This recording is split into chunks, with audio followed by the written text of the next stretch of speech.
ఆక్రోశము, అధికారంలో ఉన్న నాయకులు చేస్తున్న అఘాయిత్యాల పట్ల ఉన్న కోపము ఉన్న యువత, అలాగే వాళ్ళందరినీ ముందుకి నడిపిస్తూ వెనకాల ఉండి వాళ్ళ సీనియారిటీని వయసు రీత్యా వాళ్ళు నేర్చుకున్నటువంటి అనుభవాన్ని వాళ్ళకు అందిస్తూ, పెద్ద నాయకులు కాదు, పెద్దలు, వయసులో పెద్దలు, అనుభవంలో పెద్దలు, సమాజం పట్ల తమకున్న అవగాహనలో పెద్దలైనటువంటి వారందరూ కలిపి ఈ టీంని ముందుకు నడిపిస్తే అది ఇక్కడ దాకా వచ్చింది.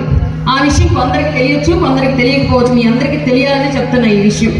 ఇప్పుడు కమిటీ బాధ్యతను తీసుకున్న తర్వాత ఇప్పటి నుంచి అసలు ముళ్ళకంప మీద నడక మొదలైంది. కమిటీలో వాళ్ళందరికీ క్లియర్గా చెప్తాను ఈ విషయం. మీరు తీసుకున్న ఈ బాధ్యత రేపటి నుంచి మీకు బరువు అవుతుంది, భారం అవుతుంది. అయినా సరే అడుగు ఎక్కడ ఆపలేని పరిస్థితిని మీకు క్రియేట్ చేస్తుంది. ఎన్ని సమస్యలు ఎదురైనా